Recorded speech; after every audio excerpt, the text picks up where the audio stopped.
तो कल की जो क्लास रही थी, उस कल की क्लास के अंतर्गत हमने प्लेट्यूज को प्रारंभ किया था और प्लेट्यूज के अंतर्गत हमने प्लेट्यू किसे कहते हैं, प्लेट्यू के कौन-कौन से प्रकार हैं, उन सभी प्रकारों को हमने विस्तार से जाना। आज हम इसी कॉन्सेप्ट को आगे बढ़ाते हैं और इसी कॉन्सेप्ट में जो मेजर 3 जो प्रकार है, उन तीनों प्रकारों के बारे में यहाँ पर हमने सीखा था कि प्लेट्यूज की जो फॉर्मेशन है, वो किस प्रकार से होती है, यानी थर्मल एक्सपेंशन से या अपलिफ्टमेंट से किस प्रकार से क्रिएट होता है प्लेट्यूज। इसी प्रकार से क्रिस्टल शॉर्टनिंग से तथा जो लावा फ्लो का जो जनरेशन होता है, उससे चाहे अपवेलिंग से हो, चाहे आउटपोरिंग से हो, इस प्रकार से हमारे प्लेट्यूज जो है वो बनते हैं। आगे हम बढ़ते हैं। प्लेट्यूज के जो प्रकार है, उन सभी प्रकारों को हमने 3 भागों में डिवाइड किया था।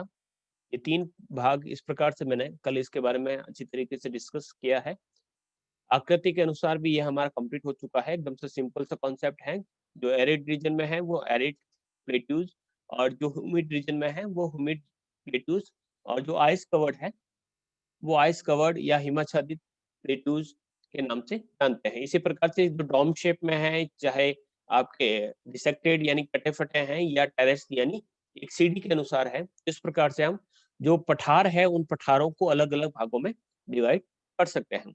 आज की जो क्लास रहेगी उसके अंतर्गत पठारों को प्रकार को संरचना एवं भौगोलिक स्थिति के आधार पर मुख्य रूप से हम 3 प्रकार से इनको बाँट सकते हैं। वैसे तो हमने बहुत सारे प्रकार किए, लेकिन जो बेसिकली जो मेन जो प्रकार है वो 3 या 4 कर सकते हैं।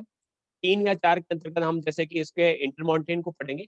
इंटरमॉन्टेन माउंटेन्स प्लेट्यूज किस प्रकार से होते हैं, पीडमॉन्ट प्लेट्यूज क्या होते हैं, कॉन्टिनेंटल प्लेट्यूज क्या होते हैं और कोस्टल प्लेट्यूज क्या होते हैं। तो इसमें से मेजर 3 जो है, उस 3 के बारे में मैं आज की क्लास में डिस्कस करूँगा। तो हम इसको 3 भागों में डिवाइड कर सकते हैं मेनली। एक है अंतरा पर्वतीय। अंतरा पर्वतीय पठार का अर्थ हो गया कि कुछ पर्वतों के बीच में एक प्लेटू आया हुआ है। तो मैं आज इस संबंध में एक कॉन्सेप्ट को भी डिस्कस करूंगा कि क्रॉबर क्रॉबर ने अपना एक सिद्धांत दिया था पर्वत निर्माण का, माउंटेन बिल्डिंग की एक थ्योरी दी थी। उस थ्योरीज को थोड़ा सा डिस्कस करेंगे, क्योंकि उस थ्योरीज के माध्यम से हम इसको समझ पाएंगे कि इंट्रा माउंटेन प्लेट्यूज आखिर में है क्या। इसी प्रकार से नेक्स्ट जो है कॉन्सेप्ट या दूसरा प्रकार का जो प्लेट्यूज है, उस प्लेट्यूज को कहा जाता है गिरिपद पठार। गिरी का अर्थ होता है पर्वत, पर्वत का पद, पद यानी उसका पांव। तो पर्वत का जो पांव यानी जहां पर उसका आधार है, उसका बेस है, उस बेस के ठीक पास में जो प्लेट्यूज क्रिएट होता है, जो फॉर्मेट होता है, उन प्लेट्यूज को हम पीडमॉन्ट प्लेट्यूज के नाम से जानते हैं। नेक्स्ट तीसरा जो प्रकार है उसे कहा जाता है महाद्वीपीय पठार, कॉन्टिनेंटल प्लेट। तो कॉन्टिनेंटल प्लेट का अर्थ हो गया ऐसे प्लेट्यूज जो आपके ओशनिक जो एरिया है उससे काफी दूर है, ठीक है, काफी अवे है, काफी फार है। तो ऐसे जो प्लेट्यूज होंगे उनको हम कॉन्टिनेंटल प्लेट्यूज कहेंगे। जितना ज्यादा हम ओशन जो एरिया है उसके पास रहेंगे, तो ओशन के ठीक पास वाले जो प्लेट्यूज रहेंगे वो आपके कोस्टल प्लेट्यूज के नाम से जाने जाते हैं। और वे प्लेट्यूज जो उस कोस्टल रीजन से काफी दूर होते हैं या ओशन से काफी दूर होते हैं, वो आपके सारे के सारे कॉन्टिनेंटल प्लेट्यूज के नाम से जानते हैं। तो मेजरली हम इन 3 प्लेट्यूज के बारे में बात करते हैं। सबसे पहले हम बात करते हैं कि अंतर पर्वतीय पठार, ये इंटर माउंटेन प्लेट्यूज क्या होते हैं। जैसे कि नाम से पता चलता है अंतर पर्वतीय यानी पर्वतों से घिरे हुए। आपके सामने एक चित्र है, उस चित्र के माध्यम से आप देखिएगा कि दोनों तरफ आपके माउंटेन रेंज है। अगर आप देखें तो दोनों ही तरफ आपको माउंटेन रेंज देखने को मिल रही है। तो 2 माउंटेन रेंज के बीच में 2 हो सकते हैं, 3 हो सकते हैं, 4 हो सकते हैं, बहुत सारे। तो 2 पर्वतों के बीच में जब इस प्रकार का कोई एक खाली स्थान पर प्लेट्यूज क्रिएट हो जाता है, पठारी क्षेत्र बच जाता है, यहाँ पर ये प्लेट्यूज कैसे रह गया? क्योंकि इसका इरोजन नहीं हुआ, ठीक है? या फिर इसका इरोजन बहुत ज्यादा हुआ, तो ज्यादा होने के कारण या बिल्कुल कम होने के कारण ये इस प्रकार से एकदम जो फ्लैट जो सरफेस है उसमें बच गए। तो इस प्रकार के जो प्लेट्यूज होते हैं वो आपको कहलाता है इंटरमॉन्टेन प्लेट्यूज कहलाते हैं। तो एक व्यक्ति थे, जैसे कि उसकी जो थ्योरी है पर्वतों के संदर्भ में, उन्होंने क्रॉबर ने अपना एक सिद्धांत दिया। क्रॉबर कहता है कि कुछ क्रेटोजेंस होते हैं। क्रेटोजेंस का अर्थ इस प्रकार से होता है, मैंने एक जियोसिंक्लाइन वाली थ्योरी को बताया था। इसी जियोसिंक्लाइन थ्योरीज को यहाँ पर मैं थोड़ा सा आपको समझाता हूँ कि मैं कहता हूँ कि यहाँ पर एक ऐसा स्ट्रक्चर है, यानी एक खड्डा है, ठीक है, और इस खड्डे में जब कोई रिवर अपना सेडिमेंट जमा करेगी, ठीक है, इसको थोड़ा सा मैं 3D बना देता हूँ। 3D बनाना जरूर सीखें।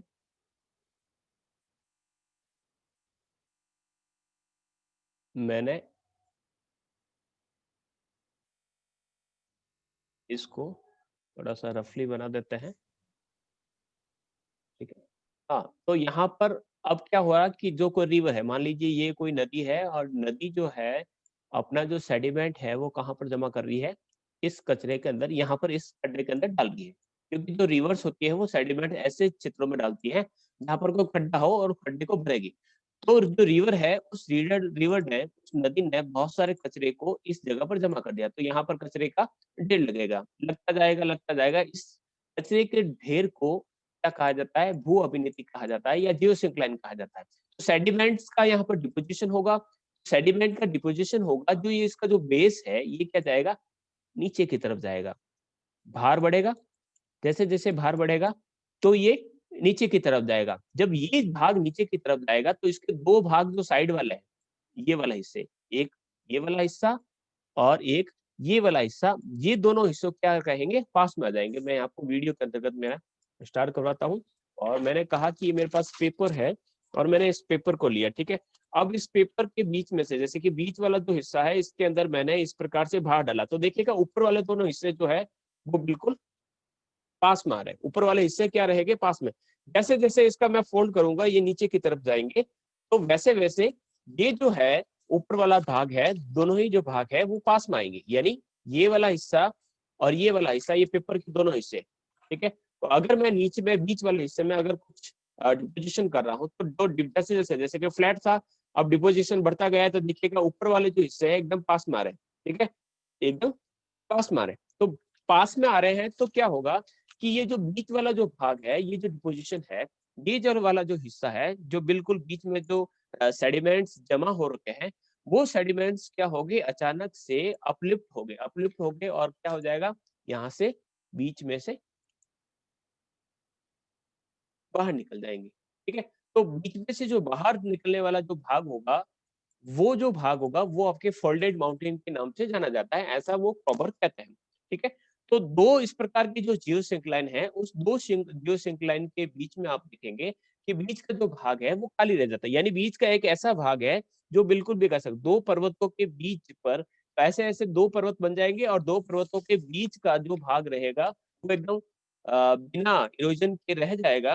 तो दो पर्वत हैं, ये भाग ऊपर की तरफ बाहर निकला, ये भी हिस्सा कह सकते हैं कि बाहर का निकला, और जो बीच का जो भाग है जिस पर किसी प्रकार का इरोजन नहीं हुआ, तो वो जो है प्लेट्यूज में कन्वर्ट हो जाएगा। प्रॉपर इसको मिडिल मास कहते हैं, मध्य पिंड के नाम से इसे वो कहते हैं कि ये मिडिल मास के रूप में स्थित हो जाएगा। आगे के एक उदाहरणों के अंतर्गत हम मैप के माध्यम से भी देखेंगे कि ये जो कॉन्सेप्ट है किस प्रकार से चलता है, क्या वास्तव में इस प्रकार की स्थिति है, यानी क्रोबर क्या कहते हैं, क्रोबर कहते हैं कि दो फोल्डेड माउंटेन या दो माउंटेन के बीच में आप विश्व में कहीं पर भी किसी भी कोने में चला जाए, दो पर्वतों के बीच में आपको एक प्लेट्यू देखने को मिलेगा। तो दो पर्वतों के बीच में वहां पर प्लेट्यू क्यों है, तो उसके बारे में इस रीजन को बताया गया है। पहले इसको समझते हैं। ये पठार चारों ओर से पर्वतों से घिरे होते हैं, यानी इसके चारों तरफ पर्वत ही पर्वत होते हैं, और पर्वतों के बीच में होने के कारण इसको क्या कहते हैं, इंटर माउंटेन प्लेट्यूज के नाम से जानते हैं। नेक्स्ट बताते हैं कि भूपटल, यानी हमारी जो क्रस्ट है कि सर्वोच्च सबसे ऊंचे, ठीक है, सर्वाधिक फैले हुए, विस्तृत एवं अत्यधिक जटिल पठार इस श्रेणी में आते हैं। यानी बड़े काफी कॉम्प्लेक्स होते हैं, काफी उसका डिस्ट्रीब्यूशन होता है, सबसे हाईएस्ट पीक वाले होते हैं। तो इस प्रकार के जो माउंटेन होते हैं इस श्रेणी में आते हैं। बोलीविया का पठार, पेरू का पठार, एशिया माइनर का पठार, कोलंबिया का पठार जो संयुक्त राज्य अमेरिका में है, और मेक्सिको का पठार इस श्रेणी के अंतर्गत रखा जा सकता है। यानी इसी कैटेगरी में हम इन प्लेट्यूज को रख सकते हैं, जो आपके इंटर माउंटेन के नाम से जानते हैं, ठीक है। इसके अलावा कह सकते हैं कि तिब्बत का पठार, मैं यहाँ पे लिखने को भूल गया कि तिब्बत का पठार क्या होता है। तो क्या होता है कि ये पर्वतों से घिरे होते हैं, सबसे पहली बात, इसलिए इसको अंतरा पर्वतीय कहा जाता है। इनका निर्माण क्या होता है, कैसे होता है, तो इंडोजेनेटिक फोर्स से द्वारा होता है। और इंडोजेनेटिक फोर्स से जब दो प्लेट मूव करती है, जब भी दो प्लेट मूव करती है, तो बीच का जो भाग होता है वो थोड़ा सा अपलिफ्ट हो जाता है, और अपलिफ्ट होने के कारण वहां पर फोल्डेड माउंटेन बनते हैं। तो हम कह सकते हैं कि विभिन्न जो फोल्डेड माउंटेन है, उस फोल्डेड माउंटेन के बीच में आपको क्या देखने को मिलेगा, आपको मिलेगा इंटरमॉन्टेन प्लेट्यूज देखने को मिलेगा। ठीक है, तो मध्य पिंड यानी मिडिल मास जो है वो काफी ऊपर उठ जाता है। इसको मैंने इसी प्रकार से बताया था आपको कि ये पर्वत के भाग है यहीं पर स्थित रहेगा, लेकिन ये जो बीच का जो भाग है वो थोड़ा सा कह सकते हैं धीरे धीरे ऊपर उठता रहेगा, और ये प्लेट्यूज के रूप में यहाँ पर दिखने को मिलेगा। तो इसी प्रकार से जो प्लेट्यूज है वो कितनी भी हाइट के हो सकते हैं। जैसे कि बात करें कि विश्व का सबसे ऊंचा जो प्लेट्यू है उसे कहा जाता है आपके प्लेट्यू ऑफ या तिब्बतियन जो प्लेट्यू है, तिब्बत का जो पठार है, उस तिब्बत के पठार को विश्व का सबसे ऊंचा पठार कहा जाता है, जो 5000 मीटर, 5000 मीटर का अर्थ हो गया कि 5 समुद्र तल से, मीन सी लेवल से 5 किलोमीटर ऊंचा जो पठार है वो है तिब्बत का पठार। और ये उसका सर्व प्रमुख उदाहरण है, जिसके उत्तर में कुनलुन तथा दक्षिण में हिमालय पर्वत। कुनलुन और हिमालय दोनों पर्वतों के बीच में दो पर्वत, जैसे कि बता दिया कि माउंटेन रेंज नंबर फर्स्ट, अगर हम कहें कि ये है आपका हिमालय और ये है हमारा कुनलुन, और इन दिनों दोनों के बीच में यहाँ पर प्लेट्यू ऑफ तिब्बत का स्थान है। मैप में देखते हैं और मैप में समझते हैं कि ये कौन सी स्थिति है। तो हम मैप में सीधा पहुंच जाते हैं हमारे भारत, और भारत में सबसे ऊपर हम पहुंच जाते हैं, ये है हमारा भारत। और भारत के ऊपर की तरफ यहाँ पर आप देखेंगे तो ये है हमारी हिमालयन रेंज। हिमालयन रेंज देखिएगा, जैसे कि मैंने हिमालयन रेंज को क्लिक दिया, थोड़ा सा ग्रीन ग्रीन एरिया देखिए, ये है पूरा का पूरा हिमालयन रेंज। तो हिमालयन रेंज और इसके ठीक ऊपर की तरफ मैं यहाँ पर जाऊंगा तो देखिए ये है कुनलुन माउंटेन, कुनलुन, कुनलुन, और यहाँ पर हिमालय, वापस कुनलुन, और ये हिमालय, और इसके बीच में क्या है, तिब्बतियन प्लेट्यू। तो तिब्बतियन जो प्लेट्यू है वो यहाँ पर देखिएगा, जैसे तिब्बतियन प्लेट्यू को मैंने क्लिक किया उसका एरिया आ गया। तो कुनलुन तथा हिमालय के बीच में आपकी तिब्बत का पठार देखने को मिलता है। इसी प्रकार से बोलीविया, अब बोलीविया कहाँ पर है, तो बोलीविया के लिए सीधा हम पहुंच जाते हैं यहाँ पर, ये है आपका साउथ अमेरिका यानी दक्षिणी अमेरिका। और दक्षिणी अमेरिका में यहाँ पर क्या है, आपके जो पर्वत श्रृंखला है जिसे कहा जाता है एंडीज, एंडीज के पास है बोलीविया। तो बोलीविया का जो पठार है वो इसी प्रकार का उदाहरण है। इसी प्रकार से पीरू के पठार, पीरू भी यहीं पर है। द चिली, चिली के ऊपर हम जाते हैं, पीरू, पीरू के जो प्लेट्यूज है वो भी इसी के उदाहरण है। फिर हम का बात करता है कि मैक्सिको के पठार, मैक्सिको कहाँ है, तो ठीक ऊपर की तरफ यहाँ पर हम पहुंचते हैं, ये रहा मैक्सिको। मैक्सिको के जो प्लेट्यूज है वो भी इसी प्रकार के, क्योंकि इसके ठीक ऊपर की तरफ देखिएगा यहाँ पर जो है जो पर्वत श्रृंखला जाती है वो कहलाती है रॉकीज, और रॉकीज के ठीक ऊपर की नीच आगे की तरफ यहाँ पर मैक्सिको का पठार देखने को मिलता है। तो ये जो पठार है वो इंटरमाउंटेन के रूप में कहलाता है, यानी पर्वतों के बीच के पठार कहलाते हैं। आई होप यहाँ पर आप समझ चुके होंगे कि अंतर पर्वतीय पठार क्या होते हैं। क्लियर, बढ़े हम आगे, बढ़ते हैं आगे। और नेक्स्ट जो प्रकार है इसको वापस इंग्लिश में देख लेते हैं। These plateaus are surrounded by mountains from all around, यानी चारों तरफ से ये आपके माउंटेन से सराउंडेड होते हैं। The highest, most extensive and highly complex plateau of the earth's crust fall under this category, यानी सबसे ऊंचे, ठीक है, सबसे ज्यादा विस्तृत और सबसे ज्यादा जटिल जो पर्वत है वो इस श्रेणी के अंतर्गत आते हैं। Examples are the plateau of Bolivia and Peru, the plateau of Asia Minor Iran में है, द प्लेट्यू ऑफ कोलंबिया जो यूनाइटेड स्टेट में है, the plateau of Mexico and the plateau of Tibet, जो हमने यहाँ पर नहीं लिखा। The highest plateau in the world, the Tibetan plateau 500 meter high is the prime example of this type of plateaus surrounded by the Kunlun and in the north and the Himalayan mountain in the south. ठीक है, तो इस प्रकार से ये mountains गिरे हुए हैं। नेक्स्ट जो दूसरा है वो है हमारा गिरिपद पठार, पीडमोंट। अब पीडमोंट जैसे कि कहा कि गिरी गिरी यानी पर्वत, पर्वत पद यानी पर्वत के पांव के पास जो प्लेट्यू देखने को मिलता है, तो हम कहेंगे कि ये जो प्लेट्यू है यहाँ पर एक पहाड़ होगा, पहाड़ के पास प्लेट्यू होगा, लेकिन प्लेट्यू के आगे क्या होगा? ये है आपका माउंटेन, माउंटेन के बाद यहाँ पर है हमारा प्लेट्यू। अब प्लेट्यू के आगे क्या पर अगर यहाँ पर वापस अगर हम माउंटेन बनाते हैं तो क्या हो जाएगा? वो इंटर माउंटेन हो जाएगा। लेकिन यहाँ पर गिरिपद पठार में उस पठार के आगे यहाँ पर जो सेकंड और थर्ड जो थिंग्स होगी वो या फिर तो होगी प्लेन के रूप में, यानी वहां पर या फिर तो होगा मैदान या फिर वहां पर होगा ओशियन, ठीक है, या फिर वहां पर हो सकता है डेजर्ट। तो डेजर्ट भी हो सकता है, ओशियन भी हो सकता है और मैदान भी हो सकता है। तो एक तरफ है पर्वत और एक तरफ है समुद्र का तट या फिर मैदान या फिर मरुस्थल। बीच में जो पठार होते हैं उसे कहा जाता है गिरिपदीय पठार या पीडमोंट प्लेट्यू। समझते हैं आगे?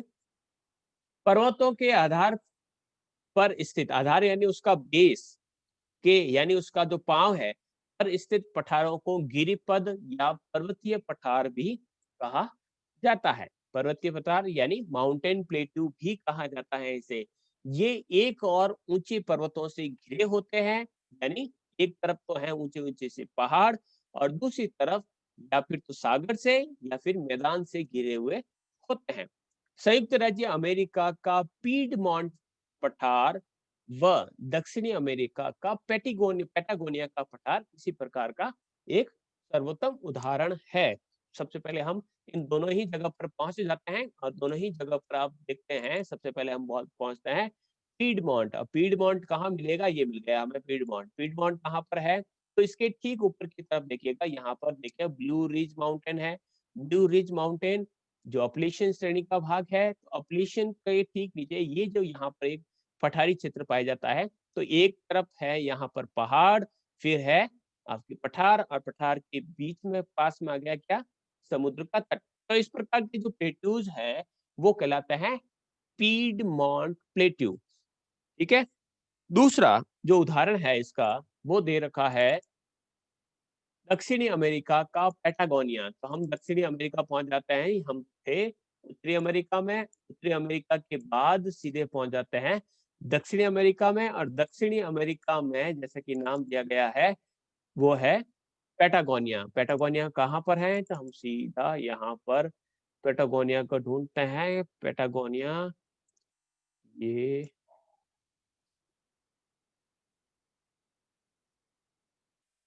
पैटागोनिया एक डेजर्ट के रूप में भी सराउंडेड है। एक मिनट रुकिएगा, अभी हम इसको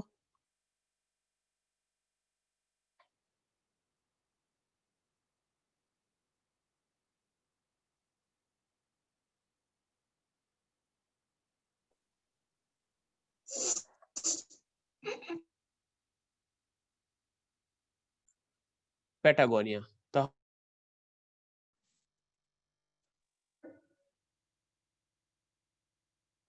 कुछ नेटवर्क का शायद इश्यू रहा है। तो ये प्लेट्यूज हैं, थोड़ा सा ये वापस मैं वापस समझ लीजिएगा। ये काफी दूर होते हैं तटीय क्षेत्रों से और इस प्रकार के जो प्लेट्यू होते हैं वो लावा के निक्षेप से बनते हैं। इन्हें शिल्ड भी कहा जाता है। तो अलग अलग प्रकार के शिल्ड इस प्रकार के देखने को मिल सकते हैं। तो अलग अलग इसको डिपोजिशन प्लेट्यूज भी कहा जाता है। बहुत अधिक इनका विस्तार होता है। चित्र के माध्यम से आप देख सकते हैं कि कंटिनेंटल प्लेट्यूज जो होते हैं उसके बोथ साइड में आपको सी देखने को मिलेंगे और बीच का जो एरिया रहेगा वो एरिया आपके कॉन्टिनेंटल प्लेट्यू के नाम से जाना जाएगा। तो इस प्रकार के इसके उदाहरण हम दे सकते हैं। तो ये आपका अध्ययन था प्लेट्यूज। तो प्लेट्यूज आपके कंप्लीट होता है। नेक्स्ट जो क्लास रहेगी उसके अंतर्गत हम पढ़ेंगे लेक्स को।